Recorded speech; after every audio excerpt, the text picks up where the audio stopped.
Hello everyone, welcome to library academy. इस video में हम लोग डिस्कस करने जा रहे हैं एनवीएस लाइब्रेरियन का फॉर्म फिलअप करने के बारे में।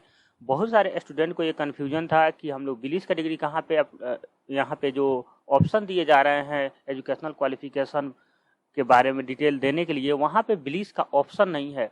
तो हमें बिलीज का डिग्री कहाँ पे मेंशन करना है, डिलीज का डिग्री कहाँ पे मेंशन करना है, और पोस्ट ग्रेजुएशन यानी अगर आपने एमलिस किया है तो उसको कहाँ पे मेंशन करना है, इसके बारे में ज़्यादा स्टूडेंट को कन्फ्यूजन हो रहा है। तो उसी कन्फ्यूजन को दूर करने के लिए मैंने एक छोटा सा वीडियो बनाने की कोशिश किया है।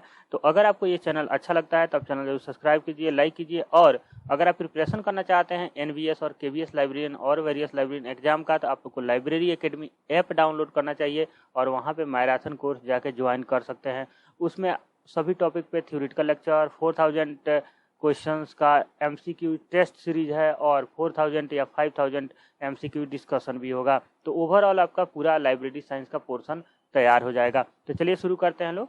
सबसे पहले हम लोग इनके वेबसाइट पे विजिट करते हैं। तो ये वेबसाइट पे देखिए, जो आप एनवीएस जो वेबसाइट है एनवीएस का, वहाँ पे आप जाएंगे तो थोड़ा सा आप कंफ्यूज हो जाएंगे। तो आप गूगल में टाइप कीजिएगा एनवीएस लाइब्रेरियन पोस्ट अप्लाई, यानी फिलअप करने के ऐसे कुछ डालिएगा तो यहाँ पे ये वेबसाइट खुल के ओपन हो जाएगी। और यहाँ पे देखिएगा, यहाँ से डायरेक्ट रिक्रूटमेंट ड्राइव के बाद यहाँ पे देखिएगा डायरेक्ट रिक्रूटमेंट ड्राइव पे आपको जाना है। स्पेशल रिक्रूटमेंट ड्राइव भी ऑप्शन है नॉर्थ ईस्ट में, जो 25 पोस्ट आई हुई है वहाँ भी लाइब्रेरियन का, तो इसको भी आप अप्लाई कर सकते हैं अलग से। लेकिन यहाँ पे जो 53 पोस्ट के लिए आई हुई है वैकेंसी, वहाँ पे डायरेक्ट रिक्रूटमेंट के थ्रू आपको अप्लाई करना है। दोनों का सेम प्रोसीजर है अप्लाई करने का। अगर एक आप समझ गए तो उसके बाद कोई दिक्कत नहीं होगा। नीचे इंपॉर्टेंट लिंक पे भी यहाँ पे जाके आप क्लिक करके जा सकते थे। यहाँ पे हम लोग क्लिक करते हैं। क्लिक करने के बाद देखिएगा ये फॉर्म ओपन हो जाएगा। हम लोग एक एग्जाम्पल लेके फॉर्म फिलअप करेंगे, कोई रियल फॉर्म नहीं फिलअप करेंगे। तो देखिए यहाँ पे ये पूरे डिटेल यहाँ पे भरने हैं, तो मैं स्टेप बाय स्टेप कंप्लीट बता देता हूँ ताकि आपको कोई कन्फ्यूजन ना रहे।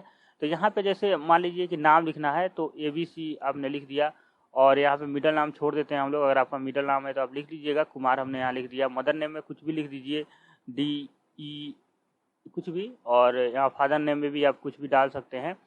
हालांकि कुछ भी आप मत डालिएगा, मैं एक एग्जांपल ले रहा हूँ इसीलिए कुछ ऐसे डाटा ले रहा हूँ जो कोई रियल नहीं है। आप अपना जो ओरिजिनल है, जैसे फादर नेम, मदर नेम, आपका अपना नाम, वो सब फिलअप कीजिएगा। गवर्नमेंट आईडी में आप आधार कार्ड देने की कोशिश कीजिए। कभी कभी आजकल सभी एग्जाम में बायोमेट्रिक वेरिफिकेशन हो रहा है, तो अगर आने वाले समय में बायोमेट्रिक वेरिफिकेशन हो तो आधार आपका ऐड हो। उसके बाद इंटर ID आपको पता ही है 12 डिजिट का होता है, वो आप फिलअप कर दीजिए यहाँ पे। और उसके बाद जेंडर आप सेलेक्ट कर लीजिए अपने अकॉर्डिंग। अगर मेल है तो मेल, फीमेल है तो फीमेल। तो मान लीजिए मेल मैंने सेलेक्ट कर दिया। और यहाँ पे सिंगल यानी आप शादीशुदा हैं कि नहीं, ये चीज़ देखना है। यहाँ पे रिलीजन में आपको जो रिलीजन है वो सेलेक्ट कीजिए। मैं हिंदू सेलेक्ट कर रहा हूँ यहाँ पे। जनरल में आपका जो कैटेगरी बन रहा है, SC, OBC, EWS और SC ST, तो जो भी, तो मैं यहाँ पे जनरल सेलेक्ट करके आगे बढ़ता हूँ। उसके बाद हम लोग को यहाँ पे जाना है डिसेबिलिटी में। अगर कोई स्टूडेंट है जिसका डिसेबिलिटी लेवल 40% से अधिक है तो वो यहाँ पे यस करेगा, अदरवाइज नो करना है। तो ज़्यादातर स्टूडेंट का फिजिकल हैंडीकैप नहीं होते हैं, तो इसी वजह से हम लोग नो कर रहे हैं। उसके बाद एनवीएस जो एम्प्लॉई अगर आप हैं तो यस कीजिए, अदरवाइज नो करते हैं। अगर आप यहाँ पे है कि नो कर दीजिए, क्योंकि गवर्नमेंट एम्प्लॉय 3 ईयर अगर आपने काम किया है तो यस करना है। जम्मू कश्मीर से अगर आप बिलोंग करते हैं तो यस कीजिए, अदरवाइज नो कीजिए। एक्स सर्विसमैन हैं तो यस कीजिए, अदरवाइज नो कीजिए। डेट ऑफ बर्थ यहाँ पे सेलेक्ट करना है। तो डेट ऑफ बर्थ में आपको क्या करना है कि डेट ऑफ बर्थ में आप क्या कीजिएगा, पहले ईयर वाला पर क्लिक कर दीजिएगा। यहाँ ईयर पर क्लिक कीजिएगा और थोड़ा सा यहाँ पर बैक कीजिएगा, तो यहाँ पे आपका ईयर तुरंत मिल जाएगा। तो यहाँ पे 1999 तक आया और 1990। तो मान लीजिए मैंने 1996 डाला, अप्रैल डाल दिया, 15 डाल दिया, ठीक है। तो ऐसे ये डेट ऑफ बर्थ आपको बता दिया। और यहाँ पे एड्रेस लाइन में आप कुछ भी लिख सकते हैं, ठीक है। यहाँ पे ABCR कुछ भी एड्रेस लाइन लिख लीजिए। जो आपका एड्रेस है वहाँ यहाँ पे डालना है। उसके बाद आपको स्टेट, जो आपका स्टेट है वो सिलेक्ट करना है। मान लीजिए बिहार मैंने सेलेक्ट कर लिया, यहाँ पे बेगूसराय सेलेक्ट कर लिया। पिन कोड, जो आपका पिन कोड है वो डाल दीजिए, ठीक है। तो पिन कोड डाल दीजिए। मोबाइल नंबर यहाँ पे डाल दीजिए। तो मान लीजिए मैं 8851871248 ये नंबर मैंने डाल दिया। ये लाइब्रेरी एकेडमी का ऑफिशियल नंबर है। और यहाँ पे कन्फर्म मोबाइल नंबर डाल दीजिए 8851871248, ठीक। ईमेल ID आप कुछ भी डाल सकते हैं, abc@gmail.com। हालांकि आप कुछ भी नहीं डालेंगे, मतलब मैं ऐसे एग्जाम्पल के तौर पे बता रहा हूँ। आप अपना ईमेल आईडी डालेंगे। ईमेल आईडी हम फ़ोन नंबर जरूर सही डालें, हालांकि सब डिटेल सही डालिए, एक बार जरूर चेक कर लीजिए। उसके बाद आपको यहाँ पे देखिए पोस्ट डिटेल में आपको ये सब पोस्ट पे कोई ध्यान नहीं देना है, क्योंकि ये आपके लिए नहीं है। लाइब्रेरियन के लिए आपको मिसलेनियस में है, तो यहाँ पे देखिएगा post applied for miscellaneous category teacher, तो यहाँ पे आपको लाइब्रेरियन सेलेक्ट करना है। और वहाँ इसके बाद यहाँ पे देखना है कि आपके पास इसेंशियल क्वालिफिकेशन है तो आपको यस करना है। और फिर यहाँ पे लैंग्वेज चूज करना है। देखिए लैंग्वेज का जो क्राइटेरिया है ये बहुत बच्चे कन्फ्यूज हो रहे हैं। 30 मार्क्स के होंगे और आपको मिनिमम 12 मार्क्स लेके आने होंगे 40%, और ईच सेक्शन में आपको पास होना होगा। तो ध्यान रखिए, एक हिंदी, एक इंग्लिश कंपल्सरी है, और एक लैंग्वेज आप अपने से कोई भी लैंग्वेज ले सकते हैं। और जो थर्ड लैंग्वेज लेंगे वो आसमीज, हिंदी, इंग्लिश कुछ भी ले सकते हैं। अगर आपने हिंदी ले लिया तो एक लैंग्वेज आपका इंग्लिश हो गया, 2 लैंग्वेज एज ए हिंदी हो गया। तो 2 लैंग्वेज से 20 नंबर के क्वेश्चन आएंगे, हिंदी से 10 नंबर का जो मेन हिंदी इंग्लिश है उसमें से 10 नंबर, और फिर जो आपने पार्ट 6 के लिए एक लैंग्वेज चूज किया है हिंदी, उसका भी 10 मार्क्स आएंगे, और फिर 10 मार्क्स आएंगे इंग्लिश का भी। और इसमें आपको 12 लाने होंगे मिनिमम पासिंग मार्क्स, यानी 4 4 4 तीनों में लाने होंगे। और जो एक सिलेबस में जो आपका पार्ट ए में देखिएगा वहाँ पे 10 नंबर का इंग्लिश है, वो उसका मार्क्स जुड़ेगा। ये सिर्फ आपका क्वालिफाइंग नेचर है। तो यहाँ पे अगर आपने हिंदी डाला तो हिंदी डाल सकते हैं। और डिजायरेबल क्वालिफिकेशन में अगर आपके पास एक्सपीरियंस है तो आप यस कीजिए, नहीं है तो नो कीजिए। ये कोई इसेंशियल नहीं है। और इसमें एक चीज़ ये भी है कि अगर आपके पास पार्शियल है, जैसे मान लीजिए आपके पास कंप्यूटर डिप्लोमा तो है लेकिन आपके पास एक्सपीरियंस नहीं है, तो मैं कहूँगा नो ही कर दीजिए। क्योंकि फिर अगर आपने यस कर दिया तो कहेंगे ठीक है, डॉक्यूमेंट वेरिफिकेशन के समय अगर आपसे ये कहा जाता है कि ठीक है आपके पास डिप्लोमा है लेकिन आपके पास एक्सपीरियंस नहीं है, लेकिन आपने यस किया, यस करने का मतलब दोनों है, तो फिर वहाँ पे थोड़ा सा कन्फ्यूजन हो सकता है। इसीलिए हम लोग नो लेके चलेंगे। उसके बाद यहाँ पे हम लोग को एग्जाम सिटी सेलेक्ट करना है।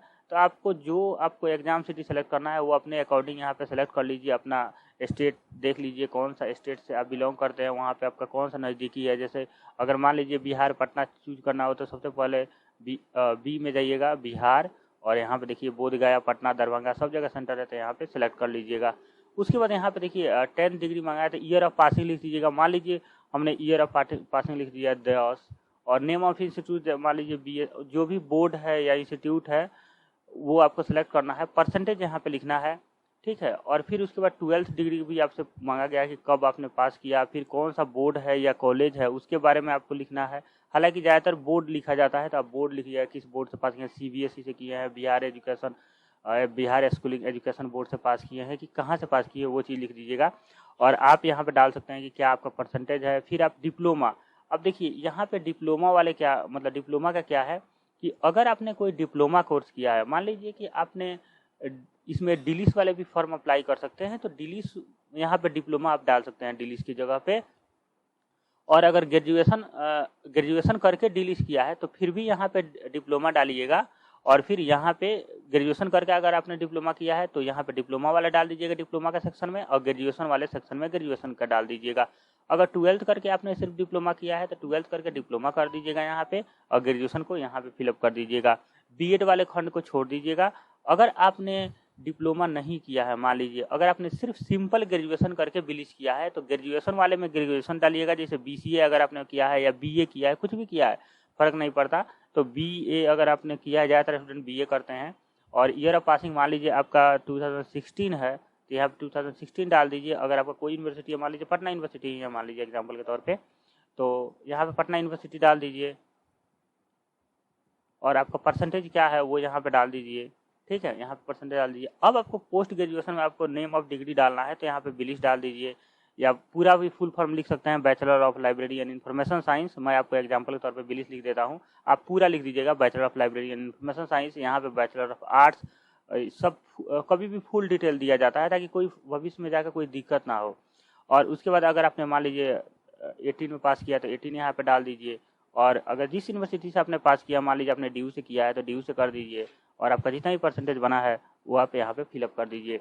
तो यहाँ पे देखिए 2 चीज़ें हैं कि पहले आपको BA का, यहाँ पे BA ग्रेजुएशन है तो ग्रेजुएशन का ही डालना है, और पोस्ट ग्रेजुएशन में डिप्लोमा बिलिस डालना है। देखिए बहुत सारे स्टूडेंट का ये कन्फ्यूजन है कि क्या पोस्ट ग्रेजुएशन का जो डिग्री है वो तो बिलिस का जो डिग्री है वो तो पोस्ट ग्रेजुएशन का डिग्री नहीं है। पोस्ट ग्रेजुएशन मतलब एमलिस होता है, मास्टर डिग्री होता है। लेकिन यहाँ पे देखिए ये नवोदय विद्यालय ने ऐसा किया है कि जो भी ग्रेजुएशन के बाद डिग्री आपने किया है, जैसे ग्रेजुएशन के बाद ही बिलिस आपने किया है, तो इसको मान लिया है पोस्ट ग्रेजुएशन, मतलब कि ग्रेजुएशन के बाद। पोस्ट ग्रेजुएशन का करने का क्या मतलब होता है कि ग्रेजुएशन के बाद पोस्ट, प्री पोस्ट, आप समझ रहे हैं ना।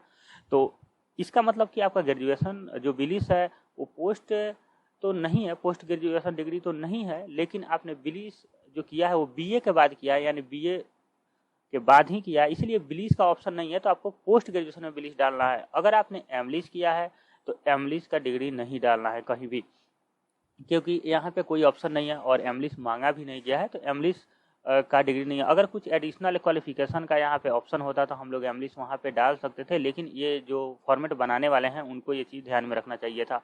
लेकिन चलिए, नहीं ध्यान में रखे हैं तो हमें अब इतना ध्यान रखना है कि ग्रेजुएशन में ग्रेजुएशन वाले पोर्सन और पोस्ट ग्रेजुएशन वाले यहाँ पे डालना है। एक चीज़ और है कन्फ्यूजन स्टूडेंटों का कि उन्होंने 12th करके डिप्लोमा किया हुआ है, मतलब डिलिस किया हुआ है, क्या इस एलिजिबल है? तो बिल्कुल नहीं है। अगर आपके पास ग्रेजुएशन मिनिमम क्वालिफिकेशन होना चाहिए और ग्रेजुएशन के बाद आपका डिलिस या बिलिस होना चाहिए, तभी आप एलिजिबल है। 12th करके अगर आपने डिलिस किया है तो एलिजिबल नहीं है, या आपने ग्रेजुएशन नहीं करके सिर्फ 10th के बाद डिप्लोमा किया है, 3 ईयर का डिप्लोमा होता है लाइब्रेरी साइंस में, तब भी आप एलिजिबल नहीं है, क्योंकि यहाँ पे इसेंशियल क्वालिफिकेशन ग्रेजुएशन मस्ट है। तो यहाँ पे हम लोगों ने पूरा डिटेल डाल दिया है और उसके बाद हम लोगों के यहाँ पे इसके बारे में जो ये कैप्चा कोड है इसको डाल देते हैं, KR3YEQ, ये हमने डाल दिया। अब हम लोग सबमिट करते हैं। यहाँ सबमिट करने के बाद यहाँ पे देखिए प्रीव्यू का ओके करना है और आपका फॉर्म यहाँ पे फिलअप हो गया। फॉर्म फिलअप होने के बाद आपको क्या करना है, यहाँ पे फॉर्म फिलअप के बाद आपको यहाँ पे आना है और यहाँ प्रोसीजर टू फोटो अपलोड पे जाना है। ठीक है, यहाँ पे चले जाना है प्रोसीजर पे और यहाँ पे देखिए मिडिल नेम वगैरह सब आ गया। अब यहाँ पे आपका फ़ोटो अपलोड कर दीजिए, जो भी आपको, मतलब कोई भी फ़ोटो अपलोड कर सकते हैं, मतलब कोई भी नहीं, मतलब मैं एग्जांपल के तौर पे आपको बता रहा हूँ कि आप, चलिए मैं ये अपलोड कर देता हूँ। ठीक, ये बहुत लार्ज साइज है, देखिए मैं आपको बता देता हूँ बस एग्जांपल के तौर पे। यहाँ पे फ़ोटो और सिग्नेचर यहाँ अपलोड करना है और ये 100 KB के अंडर होना चाहिए, दोनों फ़ोटो और सिग्नेचर, और JPG फॉर्मेट में होना चाहिए। इसको अपलोड करने के बाद जब यहाँ पे click to proceed for payment कीजिएगा तो आगे पेमेंट का ऑप्शन आएगा, आपको पेमेंट कर देना है और अपने फॉर्म को प्रिंट आउट करके रख लेना है, यानी कि PDF में भी रख सकते हैं, फ़ोटो स्टेट करा के भी रख सकते हैं। बस इतना करना है, आपका फॉर्म फिलअप हो जाएगा। पेमेंट आपका 1500 लग रहे हैं और SC का आई थिंक फी नहीं लग रहे हैं। अगर आपको लगता है तो आप कमेंट जरूर बताइएगा कि हाँ लग रहा है कि नहीं, मैंने SC को फॉर्म फिलअप करके ऐसा नहीं देखा है।